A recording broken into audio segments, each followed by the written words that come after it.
మోంతా తుఫాన్ సృష్టించిన బీభత్సం నుంచి ఇంకా తేరుకోక ముందే మరొక బాంబు పేల్చింది వాతావరణ శాఖ. మరొక తుఫాను ముంచుకొస్తుందంటూ పిడుగు లాంటి వార్త చెప్పింది.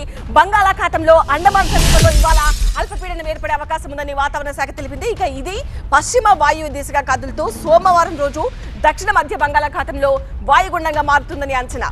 బుధవారం నాటికి నైరుతి బంగాళాఖాతంలో తుఫాన్గా బలపడే అవకాశం ఉంది. అల్పపీడన ప్రభావంతో తెలుగు రాష్ట్రాల్లో తేలికపాటి నుంచి ఓ మోస్తరు వర్షాలు కురవచ్చని వాతావరణ శాఖ అధికారులు తెలిపారు. దక్షిణ తెలంగాణ జిల్లాల్లో తేలికపాటి నుంచి మోస్తరు వర్షాలు కురుస్తాయన్నారు. ఏపీలో కూడా పలు జిల్లాల్లో తేలికపాటి నుంచి మోస్తరు వర్షాలు కురిసే అవకాశం ఉంది. ముఖ్యంగా ప్రకాశం, నెల్లూరు, కడప, అన్నమయ్య, చిత్తూరు, తిరుపతి జిల్లాలకు వాతావరణ శాఖ వర్ష సూచన చేసింది. ఈ రోజు నుంచి కొన్ని రోజుల పాటు చల్లగాలుల నుంచి రిలీఫ్ లభించనుంది. రాబోయే 5-6 రోజుల్లో వాతావరణంలో మార్పులుండే అవకాశం ఉందని అధికారులు అంచనా వేస్తున్నారు.